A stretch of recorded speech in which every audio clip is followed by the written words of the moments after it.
because these mallets... Hello, my name is Bob Allen. Today we're going to talk about 2-mallet and 4-mallet technique as it applies to the marimba, the xylophone, and the vibraphone. The instrument that I'm going to demonstrate it on today is a Musser M250 Grand Marimba. It is 4 1/3 octaves in range. It's made of Honduras rosewood. This particular instrument is one that if you have, you can pretty much play the entire repertoire written for keyboards on it. The first thing I want to talk about is the grip with 2 mallets.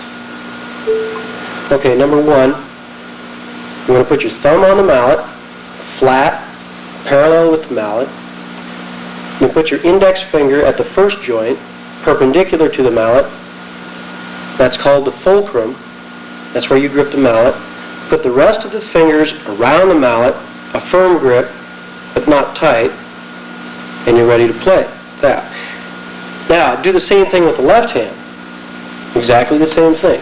Then, to check, to make sure that you've done this correctly and you're holding both mallets the same, put both hands together at the knuckles. And this is called mirroring. Make sure that everything looks the same. Length of the mallet, where the fingers are, knuckles, everything should look the same. Okay. Now you're ready to play. Next, just flatten the hands. Put the mallet heads together, and now you're ready to play. Okay. Now let's talk about the stroke. The stroke, I want to call this the piston stroke. Some of you know it as the down-up stroke. First motion of the mallet is down and then up. Down and then up.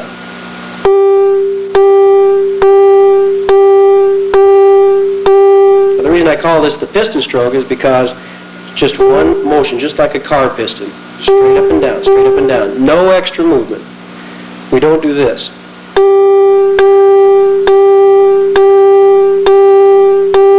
You want to play away from the key. I'll show you why here in a little bit. Number 1, when you're striking the instrument, you want to strike in the same place unless you're after a specific effect. You want to strike in the same place to get the same equal sound out of the keys. For instance,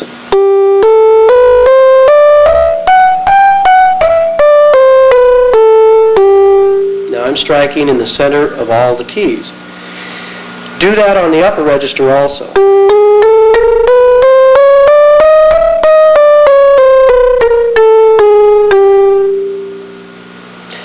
Also, when you're rolling on the keys, make sure that you try to roll, get the mallet heads as close together as possible in the same area on the key.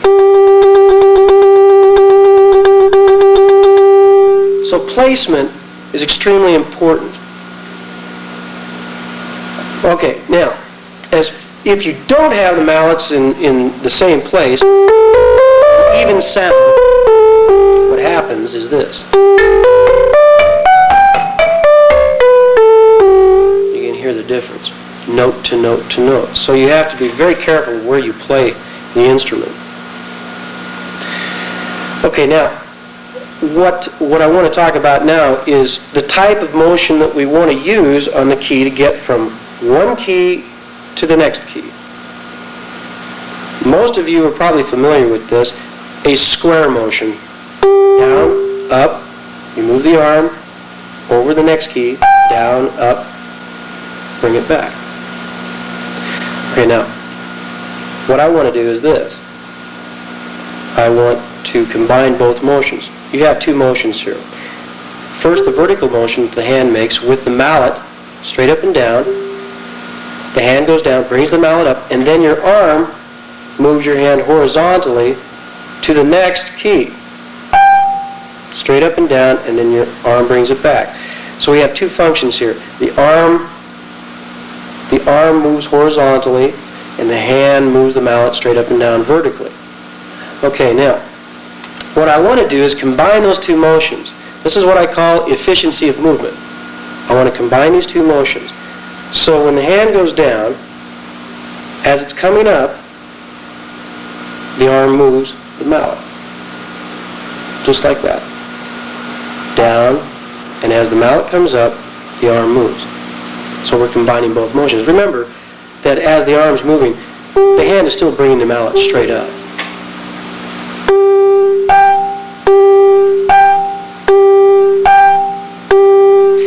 Okay, for further explanation, let's move to the chalkboard. Let's talk about the first motion, the square motion. This is where our mallet starts. First motion is straight down to the key. The arrow indicates the direction. Straight down. Then you bring the mallet straight back up to the point of origination, and then you move it to the next key. Down, and up again, over, down. Okay, so we have a square motion. Okay, now, follow me here. Follow the dotted line. We have the same motion. Here's the same starting point. We want to get to this point right here. Okay, the motion is down. Now, follow the dotted line.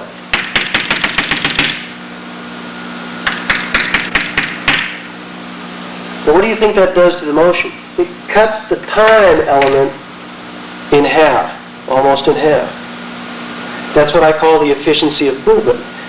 The idea, the only way you can be accurate on the instrument is to get over the key in time enough to play it in the spot that you want to play it, to get the sound you want to play, and to have the control on the dynamics. So this is the type of motion that we want. So the hand moves the mallet up, the arm moves it horizontally, and we want to combine both of those motions. So down, up, down, up, and down again. Okay, now I'm going to go back to the instrument. One other aspect that I want to talk about is the technique of rotation. And this is the technique where the arm actually stays still, pretty much in the same place, and the hand rotates the mallet over. Now we use this in fast passages or homophonic passages where we have accompaniment with melody. Something like this.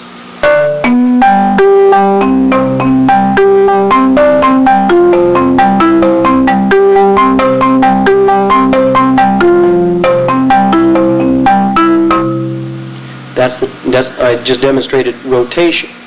Okay, now, rotation. The next thing I want to talk about is body movement. I'm only going to touch on this. I'll get more into it when we talk about four-mallet technique. Number one, you want to stand square to the instrument, not up against the instrument. You want to stand back comfortably where you can reach all the keys. Spread your feet apart so it's comfortable. Stay on the balls of your feet. Don't lean back on your heels. Stay on the balls of your feet because you have to get physically involved with the instrument. A big instrument like this, you have to move around it. Okay, now as you move, how many of you have done this? Actually walked crossing your legs. Actually crossing your legs. Try getting from point to point to point. Now when you cross your legs, your upper torso also turns. Well, we have to keep that from happening. You want your torso square to the instrument.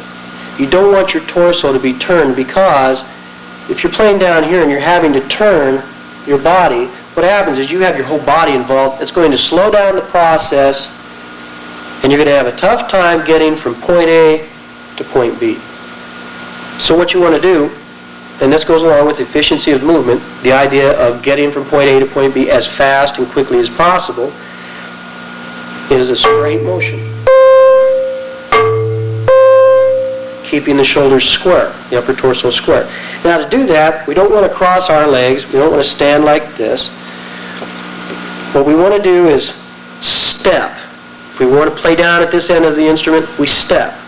Step back and step. You can cover this large instrument by doing that. Stepping, stepping back, stepping here. Making it very easy to get from end to end on the instrument, and your upper torso is square to the instrument, and you don't have to worry about getting from point A to point B. So our 4 short pieces from a collection from the Baroque and early classical eras. Homophonic music requiring written so that melody with accompaniment. This could be done with 4 mallets, but I choose to do it with 2. And I'm going to use all of these different techniques that I've talked about.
Mallet technique. The first thing I'd like to talk about is the grip. Now there are three basic types of grips that we use as far as playing with four mallets. The first one I'd like to show you is the traditional grip. Now this is what we call a cross stick grip. And that means that one stick is crossed over the other. It doesn't matter which one, an outside over an inside or inside over an outside. The index finger is placed between the two mallets in front of where they intersect, and the rest of the fingers are put around it. The thumb basically operates one mallet, the index finger operates the other. We'll play like this. So this is a cross-stick grip. Now the Burton Grip, the grip by Dave Samuels that he uses, Dave Friedman, variations of the same thing. They call some the Burton Grip, whatnot. That's a variation of the same thing. So that's the traditional grip. Now, the second grip I'd like to talk about is the Musser grip. This is also a cross-stick grip, but what makes it different is that the outer mallet is placed between the middle finger and the fourth finger on the hand, like so. The rest of the fingers are placed around the mallets. Now this was a grip developed by Claire O. Musser, famous marimbist in the 20s and 30s, mainly because some of the pieces at that time called for a larger interval. You needed to get a larger interval. The problem with this grip is that in order to get a close interval, like a minor second, you actually have to make a body, what we call a body shift, turn the arm, and you don't have the closing capabilities that, say, the traditional grip has. You can get pretty close with the traditional grip.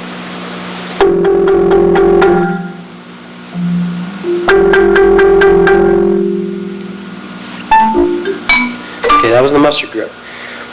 The next grip I'd like to talk about is one that I use exclusively on the marimba, and this is what we call an independent grip.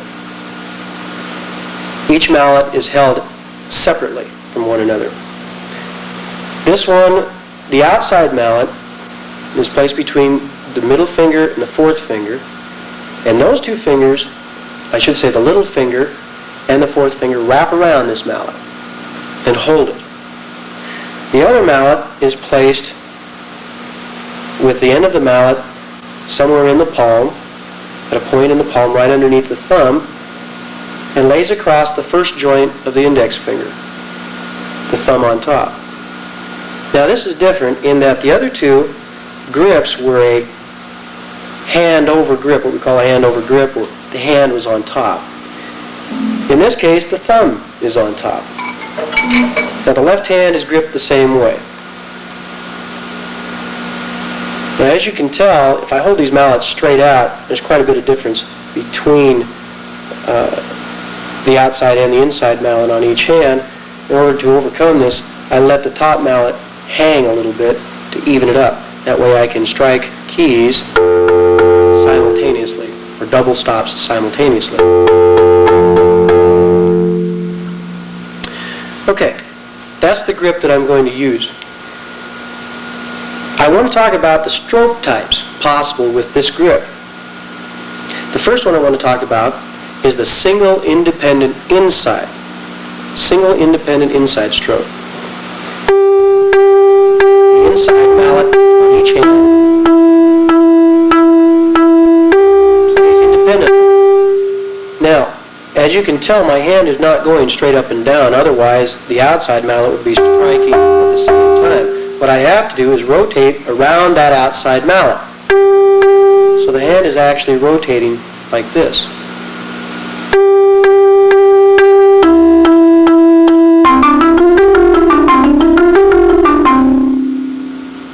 you have to work on is rotating around it so this mallet moves as little as possible. Any movement caused by this mallet will throw off whatever you're trying to do with the inside mallet. So that's the single independent inside stroke. The single independent outside stroke is the same stroke with the outside mallet.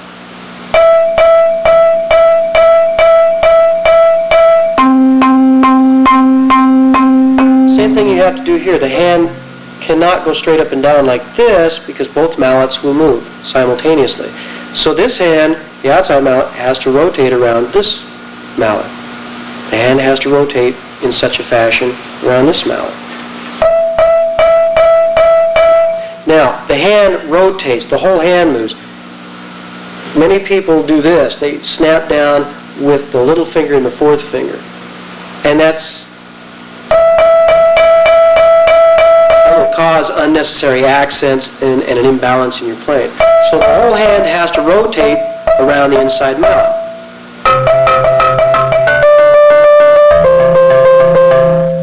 Okay, that's the single independent outside stroke.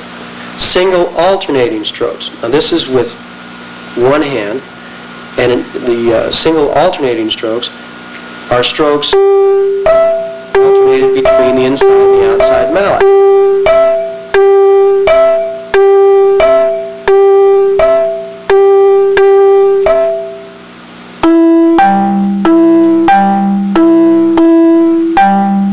Okay, that's the single alternating.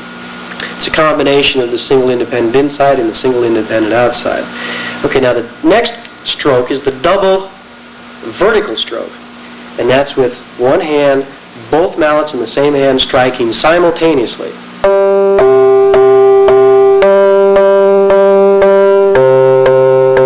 the whole hand moves straight up and down like this.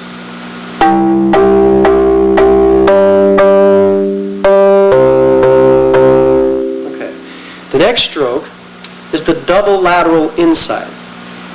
Now this is a stroke that has one motion, moving from outside mallet to inside mallet. The whole hand rotates like this.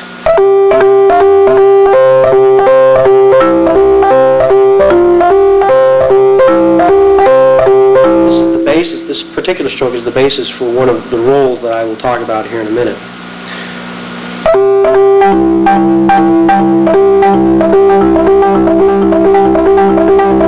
Okay, that's the double lateral inside, moving to the inside. The last stroke I'd like to talk about is the double lateral outside. Just the opposite, moving from inside to outside. One motion.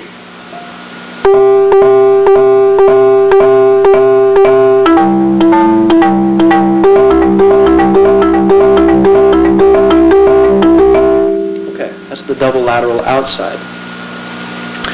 Now, all of these 6 strokes, let me go over them one more time. The single independent inside, single independent outside, single alternating,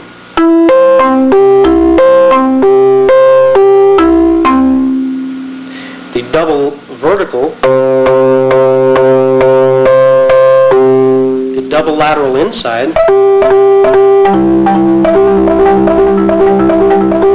double vertical, I should say the double lateral outside.